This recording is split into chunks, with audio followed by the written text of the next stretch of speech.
Pemda Teluk Bintuni menggelar perayaan HUT Kabupaten Teluk Bintuni ke-18 tahun.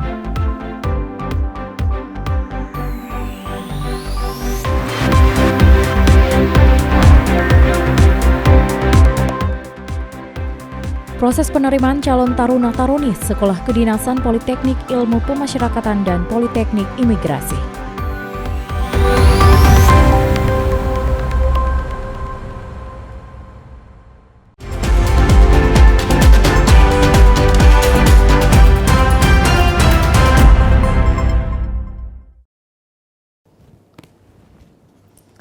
Salam jumpa pemirsa, senang sekali saya Maria Talim Bekas dapat kembali menjumpai Anda dalam program Berita Papua Barat hari ini. Sejumlah informasi di Papua Barat akan kami hadirkan untuk Anda.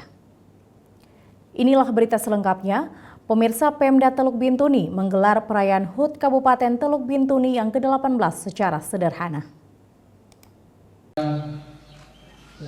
Tidak seperti tahun-tahun sebelumnya, rangkaian acara HUT kali ini dilaksanakan sesuai prosedur protokol kesehatan di masa pandemi COVID-19. Meski begitu, acara tersebut tampak semarak karena dihadiri sejumlah pejabat penting. Di antaranya, Gubernur Papua Barat Dr. Andes Domingus Mandacan beserta jajaran pejabat di lingkungan Pemprov Papua Barat, Wakil Bupati Manokwari Selatan W.M.P. Rengkung, serta para pejabat dari TNI dan Polri. Bupati Teluk Bintuni Insinyur Petrus Kasihiu MT selaku inspektur upacara dalam amanatnya mengatakan, perayaan HUT kali ini masih harus dilaksanakan sesuai protokol kesehatan COVID-19. Oleh karenanya, Bupati menjelaskan, sejumlah kegiatan yang lazim dilakukan saat perayaan pesta ulang tahun terpaksa tidak bisa dilaksanakan. Hal ini sesuai ketentuan pemerintah di masa pandemi COVID-19 untuk mencegah terjadinya penularan. Sejatinya, upacara dan resepsi hari ulang tahun Kabupaten Teluk Bintuni di tahun ini juga berlangsung meriah dalam syukur pemerintah daerah dan seluruh warga masyarakat atas pertambahan usia kabupaten ini. Namun faktanya kita semua masih diliputi suasana seperti tahun yang lalu, di mana kegiatan syukur HUT Kabupaten Teluk Bintuni ke-18 tahun hari ini masih harus dilaksanakan di tengah kondisi pandemi global akibat COVID-19 yang mengubah sebagian besar wajah dan kebiasaan dunia. Jika kita semua hadir di sini sebagai wujud rasa syukur kita atas anugerah Tuhan yang Maha Kuasa dengan menerapkan protokol kesehatan yang ketat dan harus meniadakan kegiatan-kegiatan yang melibatkan masyarakat dan berpotensi kerumunan membentuk. Di samping itu, Bupati pun menghimbau kepada seluruh elemen di daerah untuk menghormati dan berterima kasih kepada para tokoh pemekaran atas kontribusinya, sehingga Teluk Bintuni bisa menjadi sebuah daerah otonom baru yang kini berusia 18 tahun. Dari Teluk Bintuni, Valentino Wanma, TVRI Papua Barat melaporkan. Pemirsa, Gubernur Papua Barat Domingus Mandacan berharap agar ekonomi masyarakat Teluk Bintuni tetap terjaga di masa pandemi COVID-19.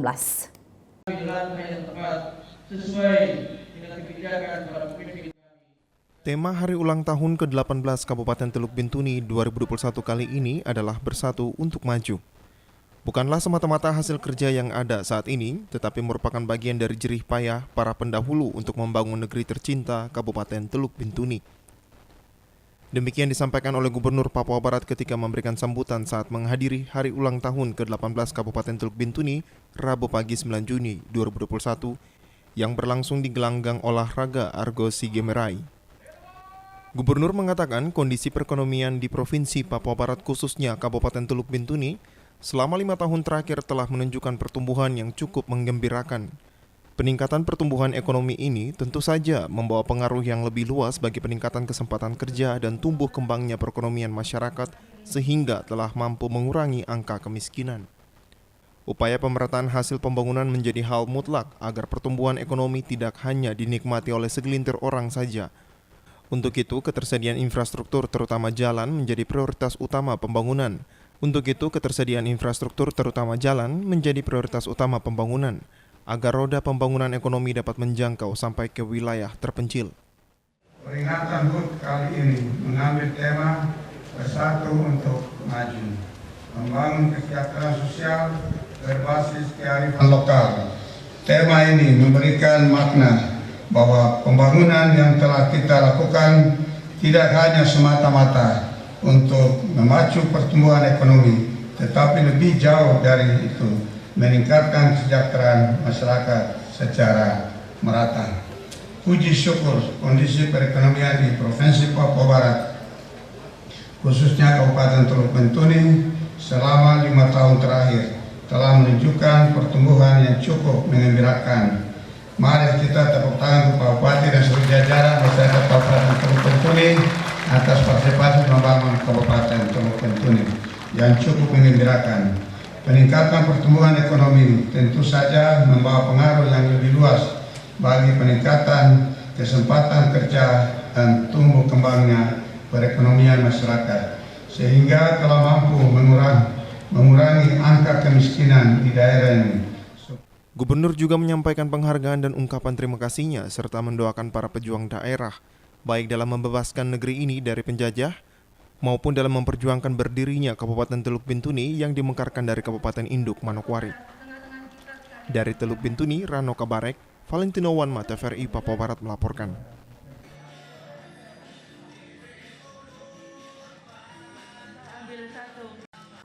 Pemirsa, proses penerimaan calon taruna-taruni Sekolah Kedinasan Politeknik Ilmu Pemasyarakatan dan Politeknik Imigrasi Kementerian Hukum dan HAM tahun anggaran 2021 hingga kini sudah memasuki tahap seleksi. Rabu, 9 Juni 2021, proses seleksi penerimaan calon taruna-taruni Sekolah Kedinasan Poltekip dan Polteknik tahun anggaran 2021 Kementerian Hukum dan HAM sudah berjalan di Papua Barat. Proses seleksi dilaksanakan di kantor BKN Regional 14 Manokwari. Sesuai dengan kuota formasi secara keseluruhan untuk umum sebanyak 600 orang, sedangkan untuk putra dan putri Papua sebanyak 50 orang. Dengan rincian untuk Sekolah Kedinasan Politeknik berjumlah 300 dengan rincian untuk umum pria sebanyak 262 orang, khusus untuk putra-putri Papua Provinsi Papua pria 4 orang, wanita 1 orang, sama halnya dengan putra-putri Papua Provinsi Papua Barat pria 4 orang dan wanita 1 orang. Sedangkan untuk formasi Sekolah Kedinasan Politeknik berjumlah 300 orang, dengan rincian untuk umum pria 219 orang dan wanita 71 orang. Khusus putra-putri Papua Provinsi Papua Barat pria 33 dan wanita 2, khusus putra-putri Papua Barat pria 3 orang dan wanita 2 orang. Pit Bukorsyom, Kepala Divisi Administrasi Kemenkumham Papua Barat, selaku Ketua Panitia Penerimaan saat diwawancarai mengatakan, jumlah peserta yang mengikuti ujian sebanyak 78 orang, dan proses ujian hari pertama sudah berjalan. Sesuai rencana, proses ujian dilaksanakan di SMA Negeri 2 Manokwari. Namun, kendala jaringan, maka tempat ujian dipindahkan ke kantor BKN Regional 14 Manokwari. Tes taruna akib dengan Politeknik dengan Poli Imigrasi dengan Pemasyarakatan, pesertanya banyak 78 orang. Jadi pertama kami mohon maaf ya, karena rencana awal itu di SMA Negeri 2 tempat pelaksanaannya, namun karena gangguan jaringan ke Manokwari, akhirnya kemarin kami putuskan untuk pindah ke BKN sini dan sedang berjalan. Dan kendala itu kita sudah ada dengan baik dan itu akan berjalan sebenarnya 2 sesi, namun karena perubahan tempat nanti jadi 3 sesi nanti. Jadi kami lakukan sampai sore. Mudah-mudahan bisa berjalan dengan baik, karena itu kalau berhasil kan ke depan juga kita nanti akan CPNS lagi, kita tetap komunikasi untuk bisa terlaksana dengan baik. Ditambahkan untuk proses seleksi akan dilaksanakan seleksi kompetisi CAT, tes kesehatan, tes kesamaptaan, psikotes dan juga tes wawancara. Akan dilaksanakan sesuai dengan jadwal yang sudah dibuat. CAT ini nanti ada lagi kesehatan ya? Ya, kesehatan, tes kesehatan lalu masuk ke kesamaptaan. Kesamaptaan ini untuk menjaga transparansi dan lain-lain, kita nanti serahkan ke teman-teman di polisi untuk melakukan, karena mereka yang punya keahlian di sana untuk mengetes. Lalu berikutnya wawancara atau itu yang nanti kami latih. Ini ada beberapa tahapan itu yang kita akan lalui. Itu selesainya kapan? Mau target selesai dari semua tahapan itu? Itu ada jadwalnya. Nanti kalau nanti kita dari teman-teman untuk bisa mengikuti perkembangan itu. Jadi Nanti selesai ini baru gabung lagi dengan CPNS nanti. Tapi kita langsungkan dengan baik nanti supaya dipercayai ke depan. Pit Bokorsyo menegaskan bahwa seleksi yang akan dilaksanakan merupakan seleksi murni dan transparan, terbuka untuk umum. Sehingga apabila ada oknum-oknum yang menawarkan jasa untuk meloloskan atau melakukan pungutan atau titipan, harap dilaporkan kepada pihak yang berwenang. Tes tersebut juga disaksikan langsung oleh pihak Ombudsman Perwakilan Papua Barat dan juga Perwakilan Majelis Rakyat Papua Provinsi Papua Barat. Jimmy Tabisu, TVRI Papua Barat melaporkan. Pemirsa Komisi Pemberantasan Korupsi temukan 5 perusahaan galian C di Kota Sorong yang diduga telah terjadi kebocoran dalam pembayaran pajak kepada negara yang mencapai nilai miliaran rupiah. Wali Kota Sorong Lamberjit mau geram dengan adanya dugaan kebocoran pajak yang dinilai cukup besar jumlahnya. Untuk mengatasi ini, langkah yang diambil pemerintah Kota Sorong adalah dengan melakukan pemeriksaan dan dibantu langsung oleh pihak Komisi Pemberantasan Korupsi. Setelah diketahui adanya kebocoran pajak, wali kota dan instansi terkait turun langsung ke areal beroperasinya 5 perusahaan di Kelurahan Sauka, Distrik Malam Dubes, Kota Sorong, Selasa 9 Juni 2021. Dugaan kebocoran pajak ini yang diduga dilakukan oleh 5 perusahaan yang bergerak di galian C tidak membayar pajak sesuai fakta pergerakan perusahaan. Lamberjitma Wali Kota Sorong mengatakan diduga telah terjadi kebocoran pajak yang dilakukan pihak perusahaan galian C di Kota Sorong. Lambert menegaskan selama ini mereka menyetor pajak hanya 1 miliar rupiah, padahal secara teknis perhitungannya mencapai 50 hingga 60 miliar. Bocoran-bocoran terhadap PAD di Kota Sorong semakin tinggi. Tidak tahu yang bodoh ini saya atau staf saya ataukah para pengusaha galian C yang nakal. Undang pimpinan pengolah galian C tidak boleh diwakilkan.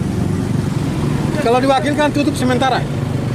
Tidak boleh kompromi dengan hal-hal yang jelek. Karena mereka tidak bisa store kewajiban mereka secara baik kepada pemerintah daerah.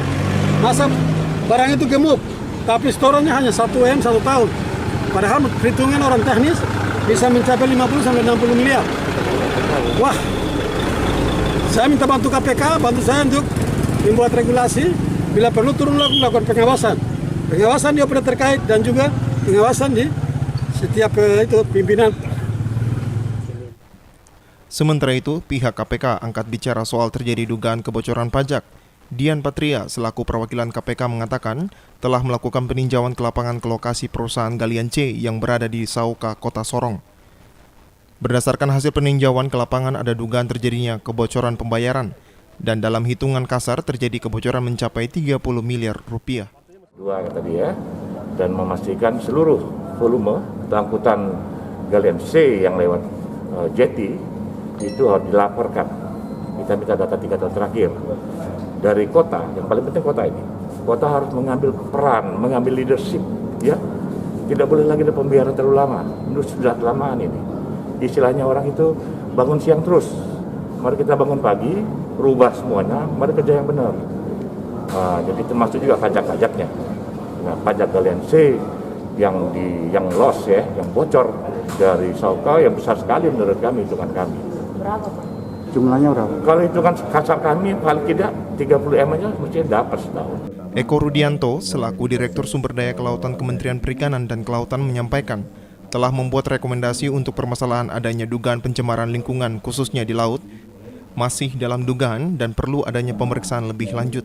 Apa saja dugaannya, baru dugaan ya, indikasinya, nah terus setelah didalami nanti bisa saja iya, bisa saja tidak.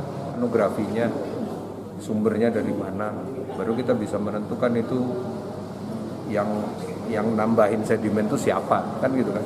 Kalau pencemaran kan memang agak susah kan. Kita harus tahu ini sumbernya berasal dari mana. Dengan langkah pemberantasan tindakan korupsi di daerah, tak hanya stop di Kepala Burung Bumi Cendrawasih, namun harus bersih dari koruptor yang hasilnya untuk pembangunan di tanah Papua.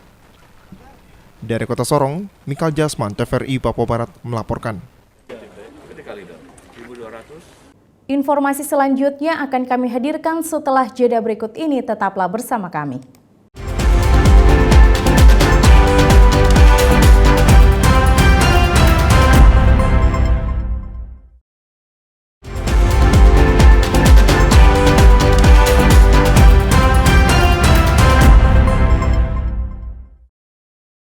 Terima kasih Anda masih bersama kami. Pemirsa, turnamen sepak bola Adolf Kabo Cup yang sempat tertunda beberapa waktu lalu dipastikan akan digelar pada tanggal 1 Juli mendatang di Stadion Sanggeng, Manokwari.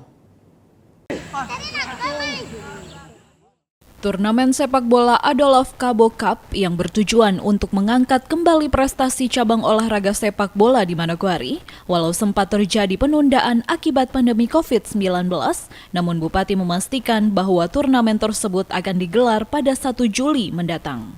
Hal ini disampaikan oleh Bupati Manokwari, Hermus Indo, di ruang kerjanya Selasa sore kemarin pada awak media. Untuk membangun semangat tetapi juga menghidupkan kembali suasana sepak bola khususnya di Kabupaten Manokwari, di mana kita tahu Manokwari punya sejarah yang panjang. Perseman tentu menjadi salah satu ikon di Kabupaten Manokwari, tidak hanya menjadi ikon tetapi juga identitas. Perseman juga adalah harga diri dan Perseman juga adalah kekayaan dari seluruh warga masyarakat Manokwari yang perlu kita hidupkan dan juga jayakan kembali di era ini. Lebih lanjut disampaikan Bupati Manokwari, Manokwari juga memiliki legendaris dalam cabang sepak bola olahraga yang banyak memberikan kontribusi dalam dunia olahraga. Oleh sebab itu, turnamen Adolf Kabo Cup sebagai bagian dari penghargaan kepada sosok Adolf Kabo. Kalian untuk mengabadikan dan juga memberikan penghormatan kepada saudara kita, tetapi juga mantan atlet kita yang berprestasi dan membangun kebesaran dan juga kejayaan Persema di tahun-tahun silam. Kita juga tahun ini khususnya di bulan Juli tanggal 1. Bulan Juli tanggal 1 kita akan menggelar turnamen Adolf Kabo atau Adolf Kabo Cup yang pertama untuk kita persembahkan kepada seluruh warga masyarakat Manokwari. Turnamen sepak bola Adolf Kabo Cup yang sedia digelar 1 Juli mendatang terbuka secara umum bagi setiap klub sepak bola di Manokwari, baik yang ada di pusat kota dan juga 9 distrik. Selain turnamen sepak bola, jelas Bupati, cabang olahraga lain pun siap untuk digelar, sesuai kesepakatan antara Pemda dan pengurus cabang olahraga masing-masing. Sebagai Bupati, Hermus Indo juga berharap turnamen yang akan berlangsung nanti harus ada dukungan yang baik dari masyarakat Manokwari, sehingga dapat berjalan sukses nantinya. Arina Irianan, TVRI Papua Barat melaporkan. Pemirsa, Pemda Manokwari akan mengeluarkan beberapa kebijakan dalam rangka memajukan dan membangun Kabupaten Manokwari sebagai ibu kota Provinsi Papua Barat, terutama pembangunan di bidang olahraga. Kebijakan pemerintah daerah Kabupaten Manokwari dalam rangka memajukan Manokwari sebagai ibu kota Provinsi Papua Barat akan terus dilakukan di bawah kepemimpinan Bupati dan Wakil Bupati Manokwari Hermus Indo dan Edi Budoyo. Kebijakan Pemda Manokwari pada bidang olahraga akan mengeluarkan beberapa kebijakan dalam rangka pengembangan di bidang olahraga. Demikian disampaikan Bupati Manokwari Hermus Indo Selasa sore kemarin. Yang siap dilakukan adalah penata laksanaan regulasi keolahragaan yang akan mengatur secara komprehensif pada semua sistem olahraga. Sehingga Manokwari sebagai ibu kota provinsi dapat menjadi penyumbang atlet di Papua Barat. Penataan lembaga olahraga juga menjadi hal penting yang perlu dilakukan pembangunan sumber daya manusia di bidang olahraga. Juga akan menata kelembagaan keolahragaan kita, terutama dari KONI, kemudian semua cabang-cabang olahraga kita akan kita benahi, termasuk klub.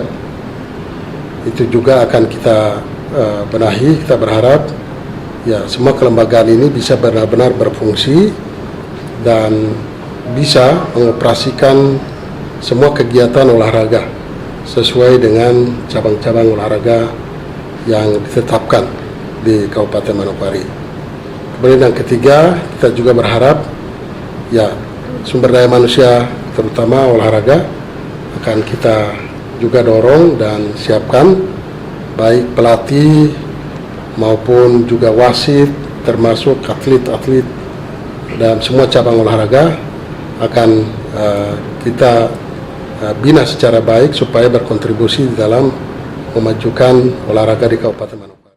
Dalam keterangannya, Bupati menyampaikan, selain penataan regulasi, lembaga dan pengembangan SDM di bidang olahraga, hal penting yang perlu dibenahi adalah penata kembali sarana dan prasarana pendukung berbagai cabang olahraga.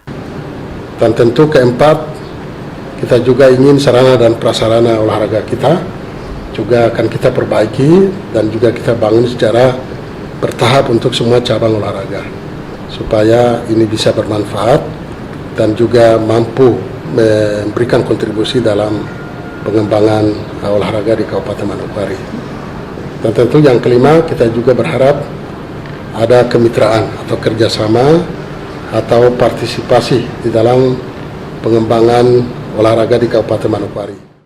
Menurut Bupati, dalam pengembangan olahraga di Manokwari bukan semata-mata menjadi tanggung jawab Pemda, namun Bupati berharap kepemimpinannya banyak pihak ketiga yang mempunyai modal dan kompetensi kuat akan diberikan kesempatan untuk mengurusi dan membiayai cabang olahraga yang menjadi prioritas.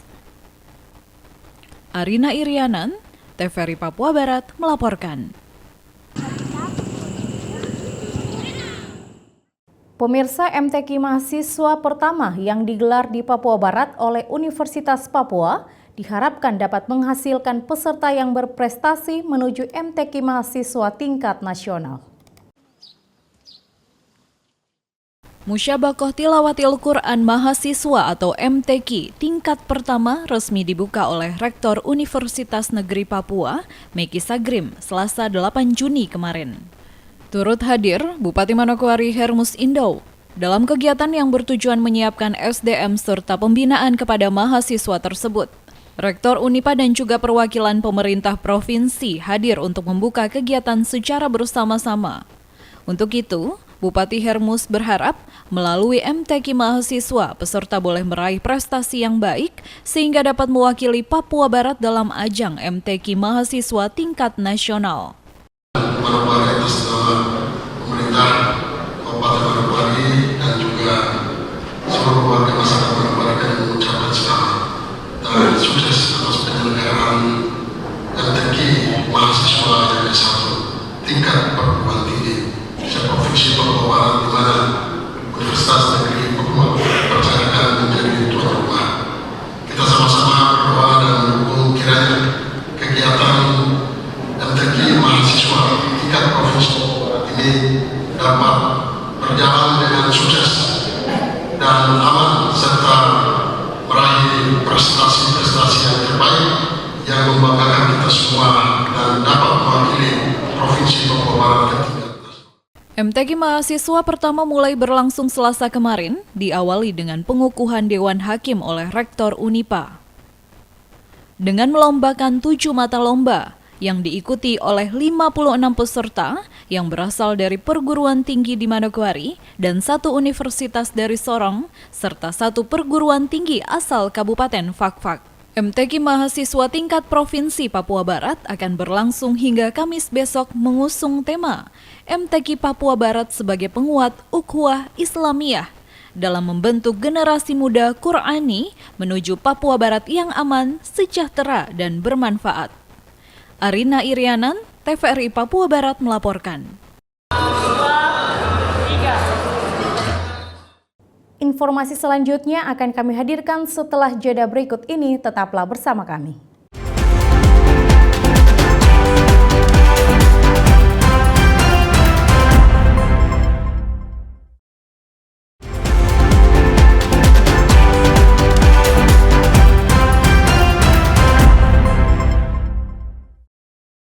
Terima kasih Anda masih bersama kami.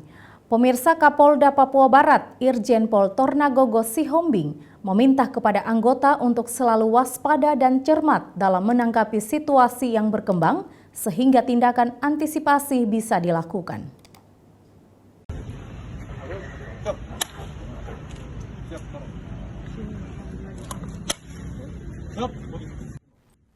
Kapolda yang didampingi sejumlah pejabat utama di lingkup Polda Papua Barat dalam Kunker selalu mengingatkan beberapa hal penting kepada anggota di dua Polres itu pada saat kunjungan kerja ke Polres Sorong Kota dan Polres Sorong pada Senin 7 Juni 2021.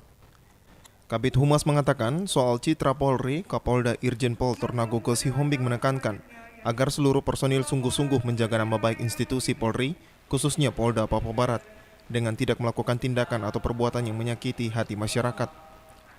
Kabid Humas menuturkan bahwa Kapolda pada kesempatan tersebut juga menyampaikan agar pelayanan kepada masyarakat harus lebih humanis tanpa ada tindakan kekerasan, apalagi membentak-bentak masyarakat, karena Polri merupakan figur melayani bukan dilayani.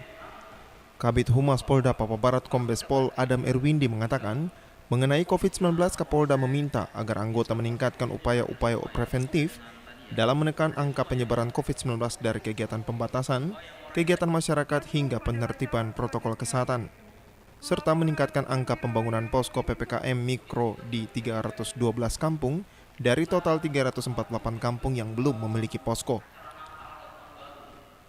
Pada kunjungan kerjanya kepada personil, Kapolda mengatakan, untuk posko PPKM, anggota bisa memanfaatkan Babin Kamtipmas dan personil yang ada sehingga dapat dimaksimalkan guna menekan angka penyebaran COVID-19. Jimmy Tabisu, TVRI Papua Barat melaporkan. Pemirsa, walau sempat tertunda, sidang dengan agenda pembacaan permohonan dari kuasa pemohon yakni dua tersangka kasus dana haji Kabupaten Kaimana, AS dan AHK tahun 2011 lalu akhirnya digelar. Dalam pembacaan permohonan kuasa hukum pemohon Jahot Lumban Gaol, SHMH mempertanyakan penetapan tersangka terhadap kedua kliennya oleh penyidik Polres Kaimana.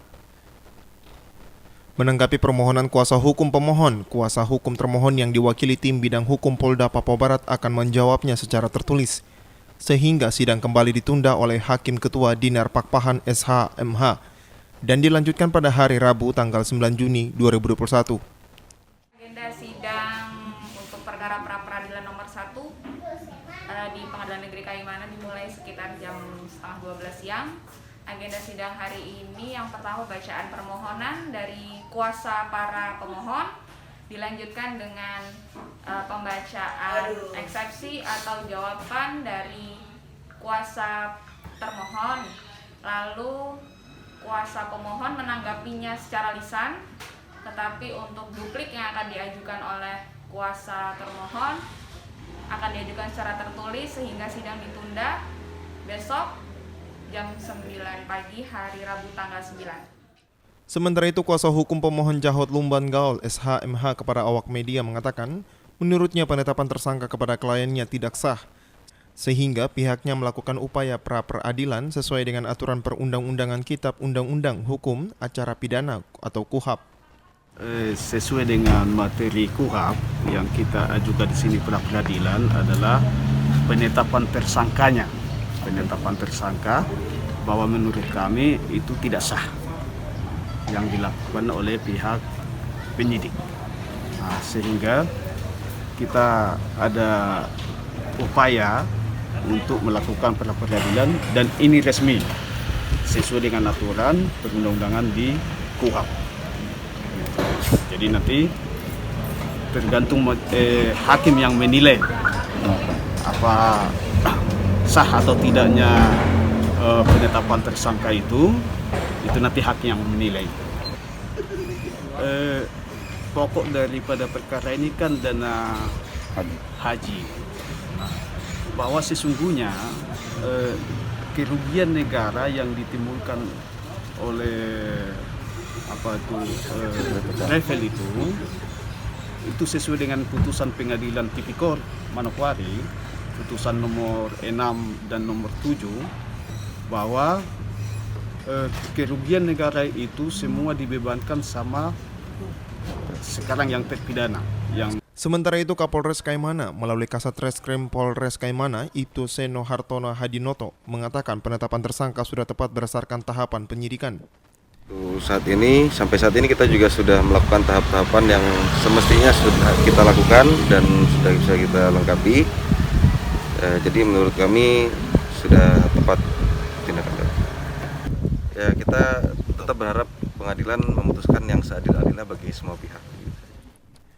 Diketahui kasus tindak pidana korupsi pengadaan dana bansos keagamaan ibadah haji untuk 40 orang jemaah haji Kaimana pada tahun 2011-2012 ini mulai diproses pada tahun 2013 silam. Namun perkara yang berdasarkan perhitungan BPK Perwakilan Papua Barat merugikan negara Rp3.589.800.000 ini sampai sekarang belum juga P21. Dalam prosesnya polisi telah menetapkan 4 orang sebagai tersangka, namun hanya 2 orang dari pihak travel, yakni HH dan RRS yang telah menjalani persidangan dan divonis oleh hakim. Sementara 2 orang lainnya, yakni AS dan AHK, hingga saat ini status hukumnya masih P19. Dari Kaimana, Arfat Jenpot, TVRI Papua Barat melaporkan. Pemirsa, tradisi gereja atau Masjid Maagi yang dilakukan Kabupaten Fakfak perlu dirawat dan dilestarikan. Masjid Maagi, ini budaya. Agama ini sangat penting. Hal tersebut disampaikan Ketua Majelis Jemaat GPI Papua, Peniel Kapaur Tutin, Pendeta DS Riau Pasa, yang diwawancarai berbagai media usai kegiatan. Kegiatan Gereja Maagi di Jemaat Gereja Protestan Indonesia Papua, GPI Papua, Peniel Kapaur Tutin, guna mendukung pembangunan gedung gereja pada pos pelayanan Galilea. Wilayah pelayanan Jemaat GPI Papua, Peniel Kapaur Tutin. Kegiatan Gereja Maagi hari ini yang kami lakukan selaku Jemaat GPI Papua Peniel Kapaur Tutin adalah merupakan salah satu kegiatan penggalangan dana menopang pekerjaan rumah Tuhan di pos pelayanan Galilea yang menjadi pergumulan Jemaat GPI Papua Peniel Kapaur Tutin. Dalam kesempatan yang sama, Dr. Max Velubun, tokoh agama dan tokoh pendidikan di Fakfak mengatakan tradisi gereja Maagi yang merupakan tradisi orang Fakfak harus dilestarikan. Dan saya kira ini salah satu nilai kebersamaan yang perlu kita lestarikan. Karena apapun juga dalam kehidupan bersama, maka kebersamaan sebagai satu keluarga besar dari agama manapun, dari budaya manapun yang hidup bersama di tempat ini, saya kira salah satu contoh nyata yang perlu kita junjung, kita lestarikan. Tradisi gereja Maagi, Masjid Maagi, Sekolah Maagi adalah manifestasi daripada tradisi Tombor Mak, sebuah tradisi memberikan mahar kawin dalam peminangan anak perempuan oleh pihak laki-laki sesuai adat istiadat orang asli Fakfak. Hal ini didasari oleh falsafah orang Fakfak, 1 tungku, 3 batu, sebuah falsafah yang telah ada sejak leluhur, yang memiliki kekuatan mempersatukan orang Fakfak dalam kebersamaan saling bahu-membahu. Sesuai pantauan TVRI, pelaksanaan Gereja Maagi di Jemaat Peniel Kapaur Tutin yang ada dalam wilayah distrik Pariwari, Kabupaten Fakfak, Papua Barat, panitia menyelenggarakan tetap menerapkan protokol kesehatan COVID-19, terbukti saat setiap tamu yang diundang serta pemeriksaan suhu tubuh dan mencuci tangan menggunakan hand sanitizer, serta tetap pakai masker. Dari Kabupaten Fakfak, Frans Tamaila, TVRI Papua Barat melaporkan.